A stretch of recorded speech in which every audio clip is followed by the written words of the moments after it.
শুভেচ্ছা সহ আমন্ত্রণ প্রত্যেককে। নিটল টাটা মাই টিভি সংলাপে আপনাদের সাথে আছি আমি চৌধুরী মোহাম্মদ আমিনুল মজলিস। দর্শক, আপনারা জানেন সমসাময়িক বিষয় নিয়ে আমাদের আলোচনা অনুষ্ঠান। আমাদের আজকের আলোচ্য বিষয় বিনিয়োগ ভাবনা এবং সম্ভাবনা। আর এ বিষয়ে আলোচনা করবার জন্য দুজন সম্মানিত অতিথি রয়েছেন আমাদের স্টুডিওতে। রয়েছেন শিল্প মন্ত্রণালয়ের মাননীয় সিনিয়র সচিব জনাব মোহাম্মদ মোশাররফ হোসেন ভূঁইয়া এবং রয়েছেন ব্যবসায়ীদের শীর্ষ সংগঠন এফবিসিসিআই এর সম্মানিত সভাপতি জনাব আব্দুল মাতলুব আহমদ। দর্শক, আপনারা ওই আলোচনায় অংশ নিতে পারেন। সেক্ষেত্রে টেলিভিশনের স্ক্রিনে দেখানো নম্বরে ফোন করবেন প্রাসঙ্গিক প্রশ্ন। অবশ্যই টেলিভিশনের ভলিউম শূন্যে নামিয়ে নেবেন। কথা না বাড়িয়ে চলে যাই মূল আলোচনায়। প্রথমেই জনাব মোশাররফ হোসেন ভূঁইয়া, আপনার কাছে যে বিষয়টি বলা হচ্ছে যে সরকার অর্থনৈতিক অগ্রগতির যেই সব সূচক আছে তার প্রত্যেকটিতেই ইতিবাচক একটি পরিবর্তন সাম্প্রতিক সময়ে লক্ষ্য করা যাচ্ছে, কিন্তু প্রধান যে উদ্বেগের বিষয় সেটি হচ্ছে আমরা বলছি বিনিয়োগ খরা, বিনিয়োগ মন্দা, কেউ বলছে প্রাইভেট ইনভেস্টমেন্ট, বিশেষ করে যদি বলি সেই ক্ষেত্রে। তো সব কিছু মিলিয়ে আপনি বিষয়টিকে কিভাবে মূল্যায়ন করবেন? আপনি লক্ষ্য করবেন যে সরকারের যে রূপকল্প 2021 এবং সরকারের প্রণীত সপ্তম পঞ্চবার্ষিকী পরিকল্পনা, এর মধ্যে সবচেয়ে বেশি গুরুত্ব দেওয়া হয়েছে শিল্পায়নের, অর্থাৎ শিল্পায়নের মাধ্যমে দেশের প্রবৃদ্ধিকে শতকরা 8 ভাগে নিয়ে যাওয়া।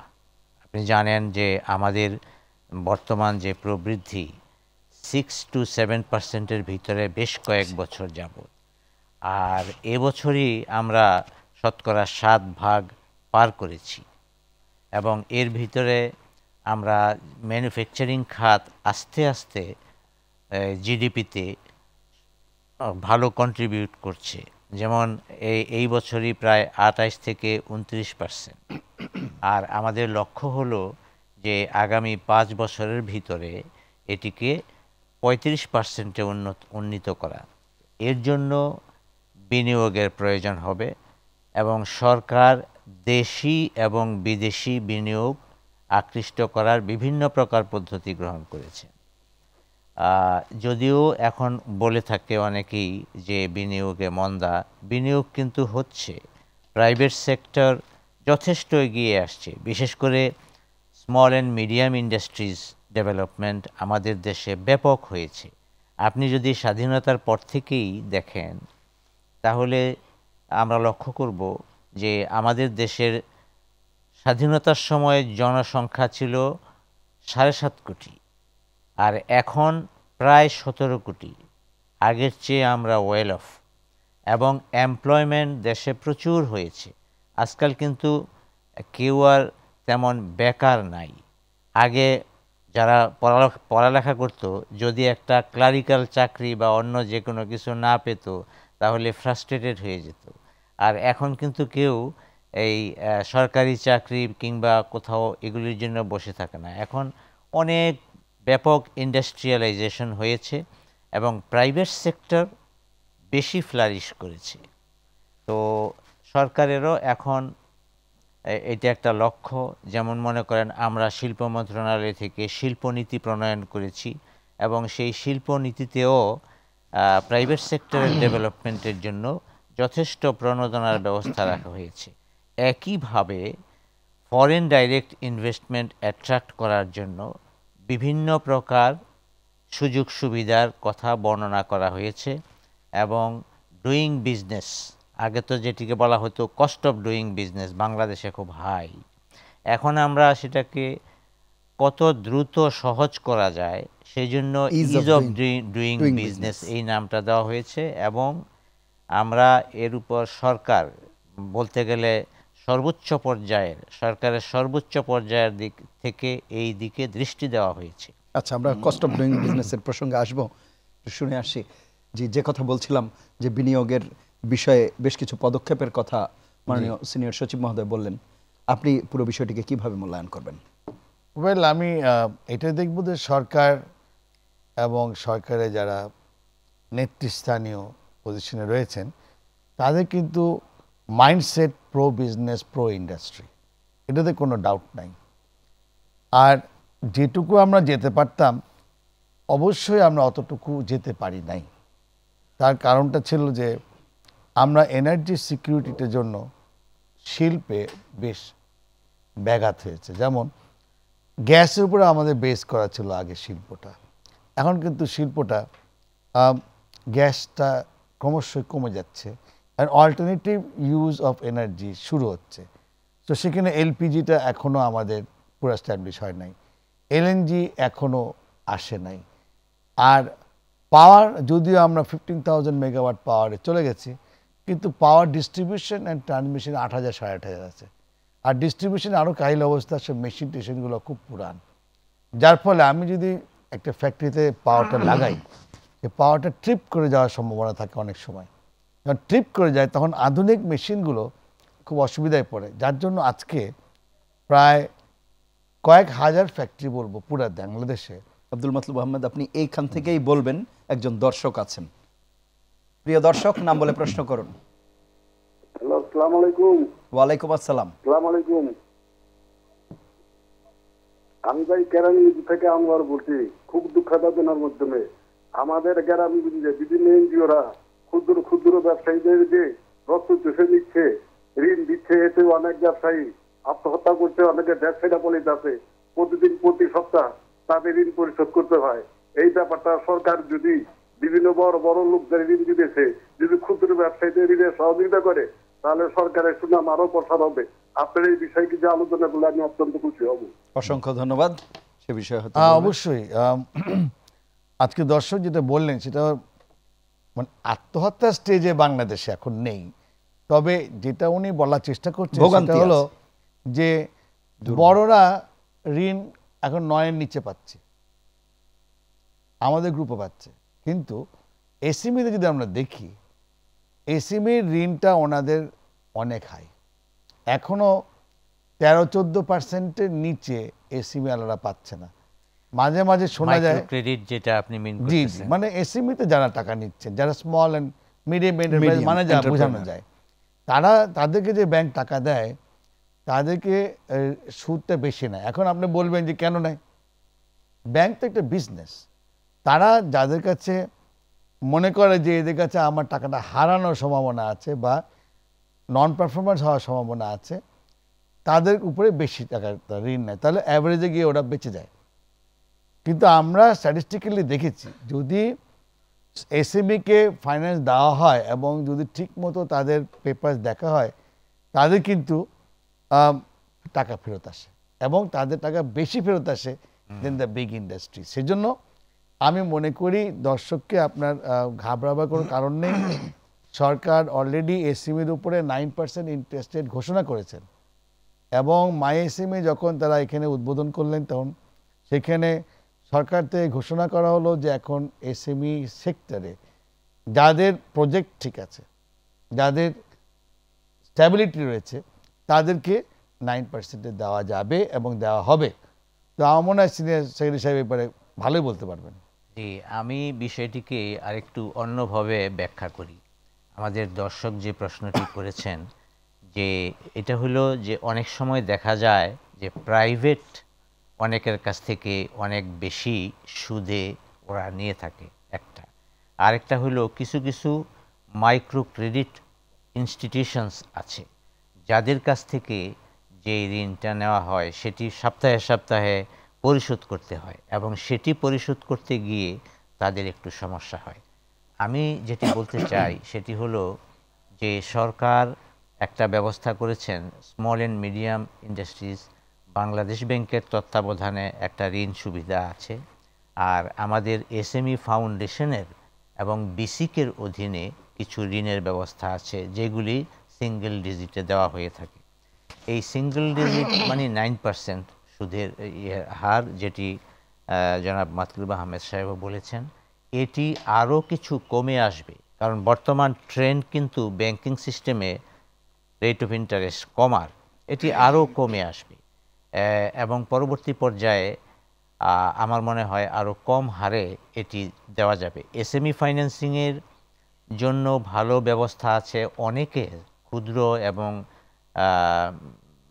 নতুন ব্যবসায়ী যারা আছে এদের এগুলি জানা নাই, সেই জন্য আমি রিকোয়েস্ট করব যে আপনারা এসএমই ফাউন্ডেশনের সাথে যোগাযোগ করবেন এবং একই সাথে বাংলাদেশ ব্যাংকের এসএমই একটি সেল আছে, সেই জায়গায় যোগাযোগ করলেও তারা ভালো পরামর্শ দিতে পারবে। আচ্ছা আচ্ছা, এখানে আমি আরেকটি একটু বলে বিষয়- নিই। না আমি বলছি আরেকটি বিষয় যে দর্শকদের যে জ্ঞাতার্থে যদি জানানো যায় সেটি হচ্ছে যে আপনি যখন এই এফবিসিসিআই মানে বাংলাদেশের যে ব্যবসায়ীদের শীর্ষ সংগঠন সেখানে দায়িত্ব নেওয়ার প্রথমেও কিন্তু আপনার একটা প্রধান চ্যালেঞ্জ বলি কিংবা ম্যানিফেস্টোর মধ্যে বলি সেটি ছিল যে সিঙ্গেল ডিজিটে ঋণ আনার ব্যাপারে, এবং সেটি অনেকটা সফল হয়েছে। এই বাস্তবতায় এখন আমরা সেই সুফল ভোগ করছে ব্যবসায়ীরা। আমরা আরেকজন দর্শক আছে, দর্শকের ফোনটা নেব। প্রিয় দর্শক, নাম বলে প্রশ্ন করুন। আলোচনা একটু আগাইলে প্রশ্ন নেওয়া দরকার। ওয়ালাইকুম আসসালাম। আসসালামু আলাইকুম। ওয়ালাইকুম আসসালাম। স্যার ভালো আছেন? জি ভালো স্যার, আমি একটু মাতলুব স্যারের সাথে কথা বলতে চাচ্ছিলাম। জি বলুন, উনি শুনতে পাচ্ছেন। বলে যান ভাইয়া। স্যার আমি আনোয়ারুল ইসলাম বলছিলাম যশোর কেশবপুর থেকে। বলুন। স্যার আমার একটা ছোট গরুর খামার আছে। আজ 2 বছর 2.5 বছর যাবত আমি এটা পরিচালনা করছি। Very good. প্রশ্ন কি? কিন্তু আজ পর্যন্ত আমার এই খামারের নামে কেশবপুর শাখা ফার্স্ট সিকিউরিটি ইসলামী ব্যাংকে একটা অ্যাকাউন্ট করা আছে। কিন্তু আজ পর্যন্ত আমি কয়েকবার লোনের জন্য গিয়েছি, কিন্তু আমাকে কোনো লোন দেওয়া হয়নি স্যার। গুড, আপনার প্রশ্ন পেয়ে গেছি। আচ্ছা আচ্ছা, আমরা শুনবো, একটা বিরতি নিতে হচ্ছে এই মুহূর্তে, নিয়ম মাফিক বিরতি। প্রিয় দর্শক, আপনারা এই প্রশ্নতে আমরা ফিরবো, তবে একটা বিরতি নিতে হচ্ছে। আশা করি আমাদের সঙ্গেই থাকবে। ফিরে এলাম নিটল টাটা মাই টিভি সংলাপে। এতক্ষণ সাথে থাকার জন্য ধন্যবাদ। জনাব আব্দুল মাতলুব আহমদ। হ্যাঁ, যশোর থেকে প্রশ্ন ছিল, কেশবপুরে আমার বন্ধু গরুর খামার করেছেন এবং উনি ইসলামী ব্যাংকের পিছনে গত 6 বছর ধরে দৌড়াচ্ছেন, টাকা পাচ্ছেন না। আসলে আপনি যে টাকাটা চেয়েছেন, দেখেন সরকার কিন্তু পার গরু 2 লাখ টাকা পর্যন্ত স্পেশালাইজড ঋণ দেওয়া হচ্ছে যাতে ডেইরি ফার্ম ডেভেলপ করে, এবং সরকারের policy pro expansion of the meat industry. তো সেইখানে উনি ঋণ পাচ্ছেন না, এটা খুব দুঃখজনক লাগে। সেজন্য আমার কাছে মনে হয়, যেটা আমি বেশিরভাগ স্মল যারা ঋণ চান তাদের ক্ষেত্রে দেখেছি, তারা ব্যাংকে গিয়ে বলেন আমি তো ওমেন এন্টারপ্রেনার, আমাকে ঋণ দাও, কিংবা কেউ বলে আমার এসএমই, আমাকে ঋণ দাও। তো ব্যাংক তো একটা ইনস্টিটিউশন, এটাকে ঋণ দিতে গেলে তাদের একটা প্রজেক্ট লাগে।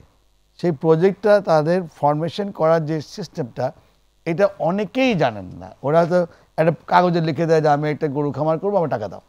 So what we are doing from federation, সেটা হলো আমরা একটা অ্যাপস তৈরি করে দিচ্ছি যেটা applicable to any small industries, এবং সেটা তারা যখন ভ্যালুটা ফিল আপ করবে, তার বেরিয়ে আসবে তার আইআরআর সহ, পে ব্যাক পিরিয়ড সহ তার প্রজেক্টটা। তার সাথে ব্যাংকের যে ঋণের যে পেপারগুলো হয়, সেই ফর্মগুলো আমরা ডিফারেন্ট ব্যাংকেরটা কনসাইজ করে আমরা বেসিক ডাটাগুলো দিয়ে দেবো। সেটা যখন তারা পাবে, all banks will be happy with the project, এবং তার নিজেরও লাভ হবে, কারণ সে জানবে তার এই গরু খামারটা করে সে লাভ করবে না ক্ষতি করবে, কত বছর টাকা আসবে। তো ইনশাআল্লাহ এটা আমার কাছে মনে হয় এই অ্যাপসটা আসলে কেশবপুরের এই সমস্যা সমাধান হবে। কি বলেন স্যার? জি অবশ্যই। আচ্ছা, এছাড়াও দর্শকের আরো বেশ কিছু বিষয় ছিল, যে ঋণের যে বিষয়টি বলছিলেন, হ্যাঁ, উনি ক্ষুদ্র এবং বলছিলেন মাঝারি যে উদ্যোক্তা আছে। জি, ওনারা যে ঋণের কথা বলছিলেন, যে এসিমি ফাউন্ডেশন, স্যার তো এসিমি ফাউন্ডেশন কথা বলেই দিলেন, কিন্তু আমার যে কথা হচ্ছে যে মাইক্রো ক্রেডিটের ঋণটা এবং প্রাইভেট ঋণ, যার কথা আমাদের সিনিয়র সেক্রেটারি সাহেব বললেন, আপনাদেরকে এগুলো অ্যাভয়েড করতে হবে। এখন তো main stream banks are looking for SME parties, looking for good party যারা ছোট ছোট ব্যবসা করবে। আমরা বহু মিটিংয়ে যাচ্ছি, আপনারা যদি ঋণ না পান, আপনার ফেডারেশনকে চিঠি দেন, আমরা দৌড়াবো আপনার জন্য। We will talk to the banks, কারণ আপনার যদি বেসিক রিকোয়ারমেন্টস থাকে তাহলে আপনি ঋণ পাবেন। আজকে ব্যাংকের টাকা উদ্ধৃত, ব্যাংক পার্টি খুঁজে পাচ্ছে না, এবং কি করবে? আর এই টাকা তো আপনার জন্য বসে আছে, আর সরকারের পলিসি হচ্ছে এসএমবিকে আগে টাকা দাও। তো সেখানে আপনি যদি টাকা ঋণ না পান, আমাদের খুব খারাপ লাগে। যে ব্যবসায়ী লিডার হিসাবে আমার কাছে অত্যন্ত আই উড সে লজ্জা লাগছে যে আমরা ঋণ পাচ্ছি না ছোট এরা। সেজন্য উই আর দেয়ার, আমরা আপনাকে সাপোর্ট করার জন্য এগিয়ে আসবো, আপনি আমাদের জানান। আচ্ছা, আরেকটি বিষয় বলা হচ্ছে যে প্রপার প্রশিক্ষণের অভাবে তারা কিভাবে অ্যাপ্লাই করবে, এই বিষয়টি না জানার কারণেও কি কেউ ঋণ পাচ্ছে না বা তাদের সমস্যা হচ্ছে? অবশ্যই আপনার যে কোনো ঋণ পেতে গেলে একটা সিস্টেম ফলো করে ঋণটা দিতে হবে। তো সেই সিস্টেমটা ফলো করতে গেলে তাকে তো জানতে হবে। আমাদের যেমন অ্যাকাউন্টেন্ট আছে, আমাদের অডিটর আছে, আমাদের এগুলো তৈরি করার জন্য লোক আছে, এসএমই যারা করেন তারা তো নিজেরাই সব হয়তো 5-10 জন লোক নিয়ে কাজ করেন, তাদেরকে হেল্প করতে হবে, ব্যাংকারদেরকে তাদেরকে হেল্প করতে হবে, আমাদের ফেডারেশনকে এবং to some extent SME foundation. So I would advise যে আমরা আগামীতে এই ট্রেনিংয়ের উপরে খুব চাপ দিব এবং অ্যাপসটা তৈরি হলে আমরা প্রত্যেকটা ডিস্ট্রিক্টে অল চেম্বার অফ কমার্সে এই অ্যাপস পাঠিয়ে দেবো এবং যারা শিখতে চায় বিনামূল্যে এগুলো আমরা ট্রেনিং দিয়ে দেবো। জনাব মোশাররফ হোসেন ভূঁইয়া, বেশ কিছু প্রসঙ্গ এসেছে, এর মধ্যে জনাব আব্দুল মাতলুব আহমদ যে কথাটি বলেছেন যে বিদ্যুতের যে ক্রাইসিস সেই ব্যাপারটি বলেছেন, পাশাপাশি এলএনজি টার্মিনাল, এলপিজি এগুলোর প্রসঙ্গেও কথা এসেছে। সব কিছু মিলিয়ে আপনি যদি একটু বলেন। জনাব মাতলুব আহমেদ সাহেব ঠিকই বলেছেন যে আমাদের দেশে এনার্জি সাপ্লাই একটা ভালো সমস্যা, বিশেষ করে গ্যাসের স্বল্পতা এখন সর্বত্র। নতুন ইন্ডাস্ট্রি আমরা করার জন্য বলছি সরকার যে ইন্ডাস্ট্রি করো, আমরা ইকোনমিক জোন করে দিচ্ছি, সেখানে জমি দেওয়া হবে, কিন্তু যদি এনার্জি না হয়, বিশেষ করে গ্যাসের উপর ডিপেন্ডেন্সি আমাদের দেশে বেড়ে গেছে, গ্যাস যদি না পায় তাহলে তো নতুন শিল্প কারখানা হবে না। এমনকি এক্সিস্টিং যেসব শিল্প কারখানা আছে সেইগুলিরও নিরবচ্ছিন্ন গ্যাস সাপ্লাই থাকতে হবে।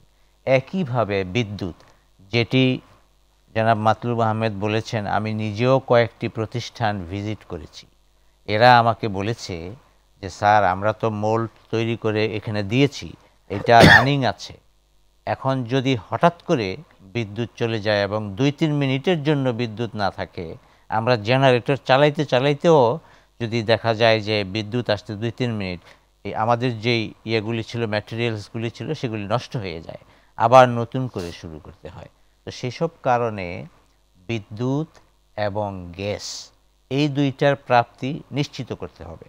আর আসার কথা হলো আমাদের দেশে সরকার বিদ্যুৎ সেক্টরে সরকারি এবং বেসরকারি উদ্যোক্তাদেরকে উৎসাহিত করা হচ্ছে, তারা যেন আপনার ইয়ে করে, এই পাওয়ার প্ল্যান্ট তৈরি করে।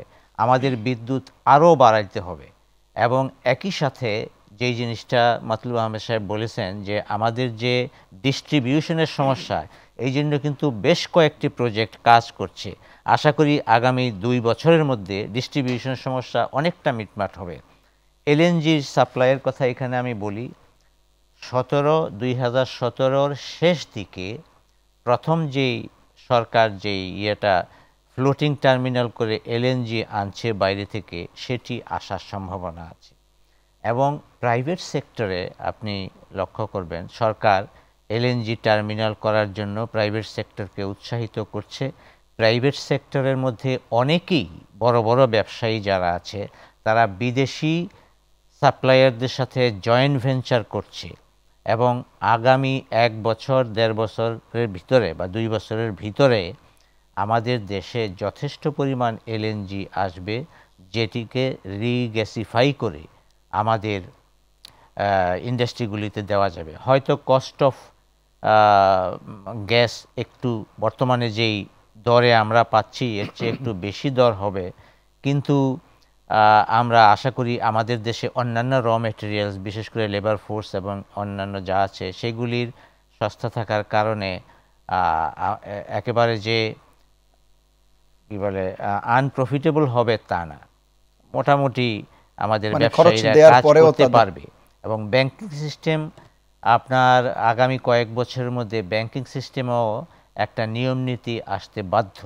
এই রিসেন্টলি কিছু ঘটনার জন্য, অর্থাৎ বড় বড় কিছু ঋণ জালিয়াতি বলতে পারেন কিংবা ঋণ এই নষ্ট হওয়ার কারণে ব্যাংকের মধ্যে একটা ভয়ভীতি ঢুকেছে।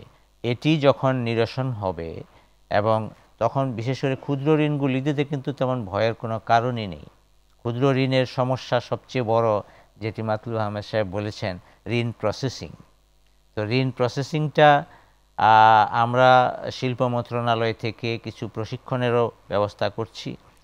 আর বাংলাদেশ ব্যাংকের যে আমি এর আগেও বলেছি যে একটা এসএমই সেল আছে, সেই এসএমই সেল থেকে পরামর্শ দেওয়া হয়। আমাদের যে Bangladesh small and cottage industries corporation, সেখানে একটি ফাউন্ডেশন আছে, সেইখানে তারাও সেই সব ব্যাপারে প্রশিক্ষণ দেয়, ঋণ দেওয়ারও ব্যবস্থা আছে। এসএমই ফাউন্ডেশনের ক্রেডিট হোলসেলিং, অর্থাৎ তারাও এই সিঙ্গেল ডিজিটে ঋণ দিয়ে থাকে। আস্তে আস্তে মানুষের মধ্যে সচেতনতা সৃষ্টি হবে এবং ঋণ সহজলভ্য হবে। আচ্ছা আচ্ছা, আরেকটি বিষয় বলছিলেন যে 100টি যে শিল্প মানে আমাদের ইকোনমিক জোন, তার পাশাপাশি শিল্প পার্কেরও একটি বিষয় আছে সম্ভবত বেসিকের পক্ষে, এই বিষয়টি যদি একটু আলোকপাত করেন। জি, আমরা বলছি এবং এইটা এইভাবে কাজও এগিয়ে যাচ্ছে যে এখন শিল্প কারখানা যত্রতত্র যাতে গড়ে না উঠে সেটার দিকে সরকার খুব সজাগ। কারণ এই যে ইলেকট্রিসিটি, গ্যাস, ওয়াটার এগুলি দেওয়ার ক্ষেত্রেও অসুবিধা হয় যেখানে সেখানে হলে, সেই জন্য লোকালাইজেশন অফ ইন্ডাস্ট্রিজ করা হচ্ছে, আর সেই জন্য ইকোনমিক জোন করা হচ্ছে। পাশাপাশি বিশেষ করে মিডিয়াম এবং স্মল ইন্ডাস্ট্রির জন্য বেসিক থেকে শিল্প পার্ক তৈরি করে দেওয়া হয়। সেটা সেই পাকিস্তান আমল থেকেই 1953-তে বঙ্গবন্ধু যখন মন্ত্রী, শিল্প মন্ত্রণালয়ের দায়িত্ব, তখনই কিন্তু বেসিকের সৃষ্টি হয়েছে ইপসিক হিসাবে, east Pakistan small and cottage industries corporation. তো সেই সময়ের পরে যে বিভিন্ন জায়গায় 74 কি 75টি শিল্প পার্ক তৈরি করা হয়েছে। কোনোগুলি হয়তো সামান্য কোনো সমস্যা আছে, সবগুলিতে শিল্প গড়ে ওঠেনি, কিন্তু বেশিরভাগ জায়গায় খুব ভাইব্রেন্ট ইন্ডাস্ট্রি হয়েছে। তো সেইগুলির সাকসেসের কারণে এবং নতুন উদ্যোক্তাদেরকে সহায়তা করার জন্য আমরা কয়েক ধরনের শিল্প পার্ক করছি বেসিক থেকে। কিছু কিছু আছে মনোটাইপ, অর্থাৎ একই ধরনের শিল্প হবে, যেমন প্লাস্টিক, লাইট ইঞ্জিনিয়ারিং, প্রিন্টিং। তো এই ধরনের কিছু শিল্প পার্ক করা হচ্ছে। আর আপনার এখন প্রায় 14টা কি 15টা নতুন শিল্প পার্কের প্রকল্প চালু আছে, যেগুলি আপনার সিরাজগঞ্জ, নরসিংদী, চট্টগ্রাম, রাজশাহী, শেরপুর এইসব জায়গায় হচ্ছে। তো এইগুলিও আপনার তৈরি হয়ে গেলে নতুন যারা শিল্প করতে চাইবে তাদের শিল্প। আর বেসিকের প্লটগুলি কিন্তু আপনি হয়তো জানেন আমরা নন প্রফিট বেসিসে দিয়ে থাকি, অর্থাৎ আমাদের যে খরচ হয় সেই খরচের উপর সামান্য একটা এই আপনার সার্ভিস চার্জ নিয়ে সেগুলি ডিস্ট্রিবিউট করা হয়। জনাব মোশাররফ হোসেন ভাই, আমরা আরো শুনবো। একজন দর্শক আছেন, প্রিয় দর্শক, নাম বলে প্রশ্ন করুন। হ্যালো, জি আমরা শুনতে পাচ্ছি। জি আমি স্যারের কাছে তো আমি আমার কথা বলার প্রয়োজন আছে। জি বলুন। জি বলুন। হ্যালো, জি আমি বিলাল টেরাস খুলনা। আমি বিগত কয়েকটা ব্যাংকের সাথে পূবালী, রূপালী ইত্যাদি ব্যাংকের সাথে আমার যোগাযোগ করার পরও হ্যাঁ কোন ব্যাংকে আমাদের একটা সুনির্দিষ্ট কোনো কারণে ওরা লিপিবদ্ধ থাকে, কিন্তু কার্যকর কোনো পদক্ষেপ জানে। আমাদের একটা ফার্মের বয়স হলো মহিলা উচ্চতা হলো 2011 সাল থেকে, আর একটা হলো আপনারা 97 সাল থেকে আমরা আলাদা ইসলামী ব্যাংক এইখানে আমাদের অ্যাকাউন্ট আছে, কয়েকটা 3টা অ্যাকাউন্ট। প্রত্যেকের কাছে আমরা গেছি, কিন্তু তারা আমাদেরকে সুনির্দিষ্ট করার জন্য কোনো একটা এসিবি এ পর্যন্ত করে না। আমাদের সর্বনিম্ন সেল হলো 1.5 থেকে 2 লক্ষ টাকা, কিন্তু এটা কৃষি লিপিবদ্ধ, যেটা গোখাদ্য, মৎস্যখাদ্য ইত্যাদি 4টা পয়সা আমরা উৎপাদন করি। এই প্রতিষ্ঠান দিয়েও আমরা সেখানে আজ পর্যন্ত 1 টাকা আমরা পাইনি। অসংখ্য ধন্যবাদ দর্শক, আপনার প্রশ্ন আমরা বুঝতে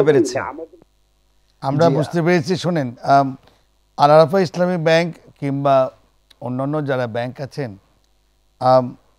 বিগত দিনে আপনাদের টেন্ডেন্সি ছিল নন ব্যাংকিং থেকে নেওয়ার, কিংবা যে প্রাইভেট সুদ কিংবা মাইক্রো ক্রেডিটের কাছ থেকে টাকা নেওয়া, কারণ তারা খুব ইজিলি দিত, কিন্তু ওদের সুদের হার অনেক বেশি। যার জন্য আপনাদের কষ্ট হচ্ছে। সরকার সেটা বোঝার পর এটা অলরেডি ব্যাংকে, বাংলাদেশ ব্যাংকের মাধ্যমে সব ব্যাংকে আপনাদের ছোট ছোট শিল্প বা ঋণে দেওয়ার জন্য বা মহিলাদের ঋণ দেওয়ার জন্য তারা অলরেডি অনেক এনকারেজ করছে। আপনারা দর্শক ভাইরা যারাই, ভাই এবং বোন যারাই আপনারা ঋণ পাচ্ছেন না, আপনাদের যদি প্রজেক্ট ঠিক থাকে প্লিজ কন্ট্যাক্ট FBCCI। আমরা আপনাদের ঋণ দেওয়ার জন্য যে সহায়তা লাগবে তার জন্য আমরা রেডি আছি। মনে রাখবেন, আমাদের মাননীয় প্রধানমন্ত্রী জননেত্রী শেখ হাসিনার যে সরকার, এটা ব্যবসা বান্ধব, শিল্প বান্ধব, এবং বিগত দিনের চেয়ে এখন একদম বদলে গেছে। আপনি 97 সনের কথা বলছেন, তখনকার সময় আর এখনকার সময় আকাশ পাতাল ভেদাভেদ। এখন দেখেন, আপনারা যদি ব্যাংক দেখেন, প্রায় 75-80% ব্যাংক আমাদের হাতে, প্রাইভেট সেক্টরের হাতে, সরকারের হাতে নয়। আজকে বিদ্যুৎ দেখেন, 65% থেকে 70% বিদ্যুৎ আমাদের হাতে, আমরা তৈরি করছি। আপনি ট্রান্সপোর্টেশনে যান, বাস, ট্রাক, লঞ্চ, ঘাট যাই দেখেন, এগুলো কিন্তু সব প্রাইভেট সেক্টর, 93%। তো আপনি ঘাবড়ায়েন না, আপনাদের সমস্যাগুলো আমাদের বলবেন, নিশ্চয়ই আপনার অ্যাপ্রোচে কোনো না কোনো সমস্যা আছে। প্রত্যেকটা ব্যাংকে তাদের কিন্তু ফান্ড ওভারলোডেড। আমরা আরেকটা ফোন নিব দর্শকের। প্রিয় দর্শক, নাম বলে প্রশ্ন করুন। জি, আসসালামু আলাইকুম। ওয়ালাইকুম আসসালাম। যে আমি খসরু কাউকালি ছেলে মাতরুফ আহমদ স্যারের কাছে আমার প্রশ্ন, যে ক্ষুদ্র এবং মাঝারি ধরনের শিল্প করতে গেলে, বিনিয়োগ করতে গেলে প্রাথমিক পর্যায়ে তার কি কি করণীয় আছে বলে আপনি মনে করেন? কারণ ব্যাংক থেকে আমাদের যারা জমি জমা নাই, অর্থাৎ আমরা ক্ষুদ্র টাকা দিয়ে একটা ইন্ডাস্ট্রি ছোট ধরনের মাঝারি ধরনের করতে গিয়ে ব্যাংক থেকে ঋণ পেতে গেলে যে বিড়ম্বনা সৃষ্টি হয় মর্গেজ দেওয়া, সেক্ষেত্রে আপনি একজন বিশিষ্ট ব্যবসায়ী হিসাবে উপজেলা লেভেলে। জি, আমরা প্রশ্ন বুঝতে পেরেছি, বুঝলাম। আমরা একটা বিরতি নিয়ে এসে তারপরে উত্তর দেব। প্রিয় দর্শক, নিটল টাটা মাই টিভি সংলাপের এ পর্যায়ে নিচ্ছি ছোট্ট বিরতি। আশা করি আমাদের ছেড়ে যাবেন না। ফিরে এলাম নিটল টাটা মাই টিভি সংলাপে। এতক্ষণ সাথে থাকার জন্য ধন্যবাদ। জনাব আব্দুল মাতলুব আহমদ, দর্শকের দুটো ফোন ছিল প্রায় একই রকম, সে বিষয়ে উত্তর দেবেন। তার পাশাপাশি আরেকটি কথা জনাব মোশাররফ হোসেন ভূঁইয়া যেটি বলেছিলেন, যে প্রাইভেট সেক্টর ফ্লারিশ করেছে গত কয়েক বছরে বেশ কিছু, এবং আপনিও ব্যাংকের উদাহরণ এবং অন্যান্য পাওয়ার এনার্জি যেসব উদাহরণ দিয়েছেন তাতেও বিষয়টি একেবারেই স্পষ্ট। পাশাপাশি কস্ট অফ ডুইং বিজনেসের যে বিষয়টি বলা হচ্ছে, সেটির ব্যাপার সহ আপনাদের উদ্বেগের বা প্রতিবন্ধকতার যে বিষয়গুলো, সেটি আপনার একেবারে শেষ পর্যায়ে আছে। তো দর্শকদের আমি বলে নেই যে আপনি বলেছেন যে মফস্বল এলাকায়, ছোট এলাকায় কী করে আপনারা ঋণ পাবেন। আবারও বলছি যে ঋণ পেতে গেলে সবচেয়ে আগে এন্টারপ্রেনারশিপ ডেভেলপমেন্ট লাগবে। আপনি যেটার মধ্যে ব্যবসা করবেন সেটা আপনি বোঝেন কিনা বা আপনার কাছে ক্লিয়ার কিনা, এবং এটা আপনি যদি ঋণ নেন তাহলে আপনি আবার দেনায় ডুবে যাবেন কিনা, সেটাও তো আমাদের খেয়াল করতে হবে। সেজন্য এটার একটা প্রজেক্ট পেপার আমরা এই কয়েকদিনের মধ্যে আমাদের অ্যাপস তৈরি হবে। আপনার নিয়ারেস্ট যে চেম্বার অফ কমার্স থাকবে সেখানে আমাদের ট্রেনিং প্রোগ্রাম দেশব্যাপী করব আমরা, সো দ্যাট আপনাদের যেই করণীয়গুলো সেগুলো আমরা আপনাদেরকে হাতে কলমে দেখিয়ে দেব। সেজন্য আপনারা একটু নিশ্চিত থাকতে পারেন, আমাদের সরকার ভেরি বিজনেস ফ্রেন্ডলি এবং টাকা যথেষ্ট পড়ে আছে ফর ইউ, এবং গুড ইন্টারেস্ট রেট পাবেন।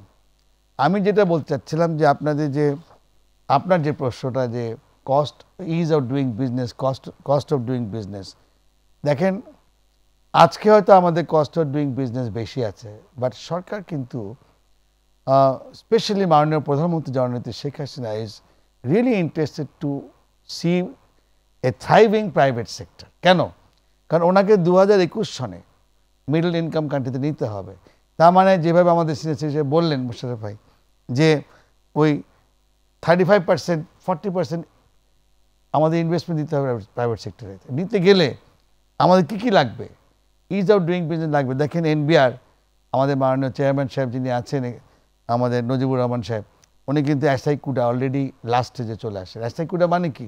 আমি ঘরে বসে ডিউটি দিতে পারবো, আমার বিজনেসটা ইজি হয়ে যাবে। আমার নেগোসিয়েশনের জন্য আবার সেই ওখানে পাঠাও, আমার ফাইল রেডি করো, তার সাথে কথা বলো, এই যে সময় ক্ষেপণ, এগুলো লাগবে না।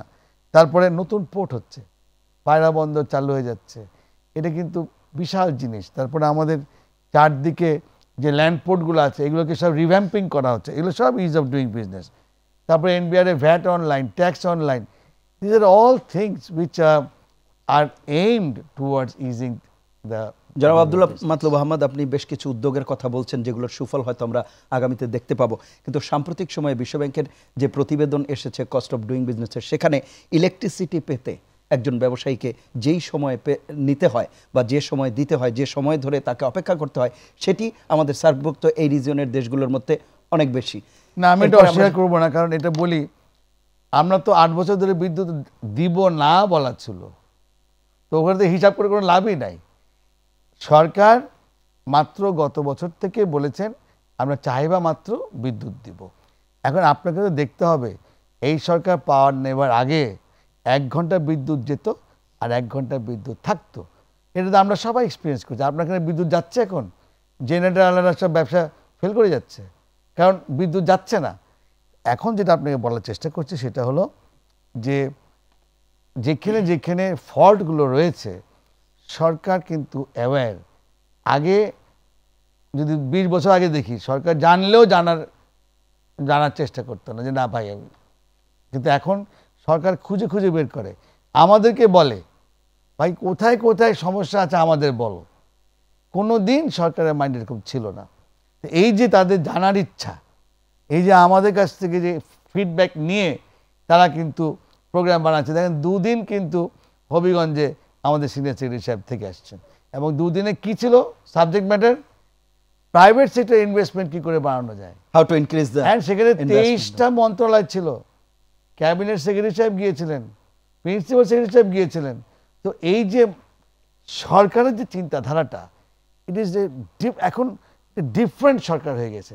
তারা বলছে প্রাইভেট সেক্টর তোমাদের কি দরকার আমরা তোমাকে দেবো।